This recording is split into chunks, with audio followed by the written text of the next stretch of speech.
My cultural identity. My cultural identity is made up of many layers. Through heritage, anime, gaming, pets, music, and medicine, and my family, I connect with different groups that shape who I am as a person. As Newlip explains in Chapter 1, intercultural communication helps us build bridges between these groups. My great grandfather was actually 100% Cantonese, which ties me to Asian culture in a meaningful way.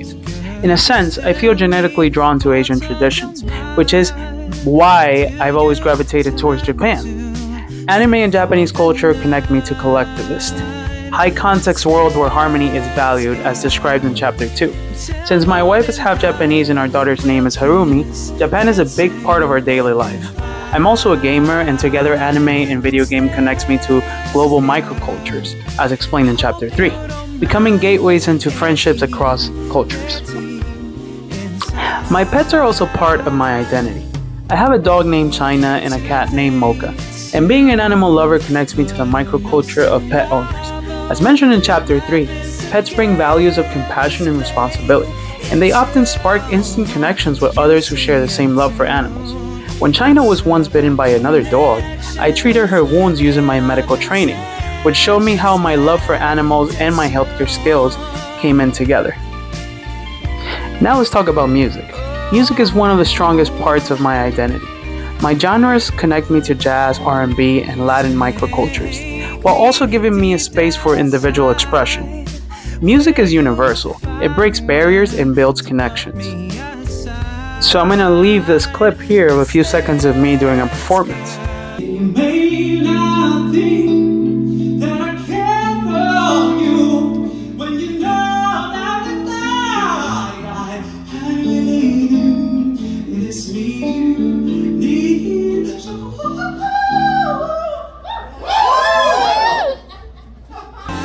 And this is another clip of me connecting with people when I went to Japan over music.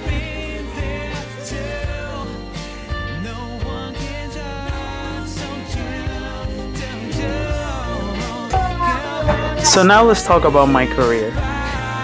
My career in healthcare reflects both individualist and collectivist values. As Chapter 6 notes, roles like healthcare providers require cultural competence to build trust and provide care. So now let's talk about family. Family is central to my identity.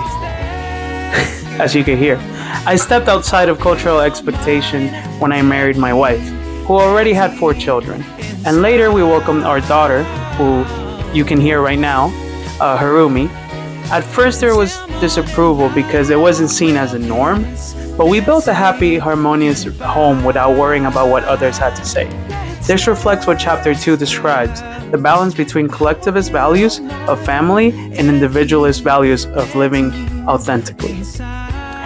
These layers, heritage, anime, gaming, pets, music, medicine, and family, are gateways into communities that welcome me. As Chapter 1 emphasizes, intercultural communication is about building connections across differences. This is my cultural identity, and if you like the song playing in the background, you can find it on YouTube that's actually my original music playing.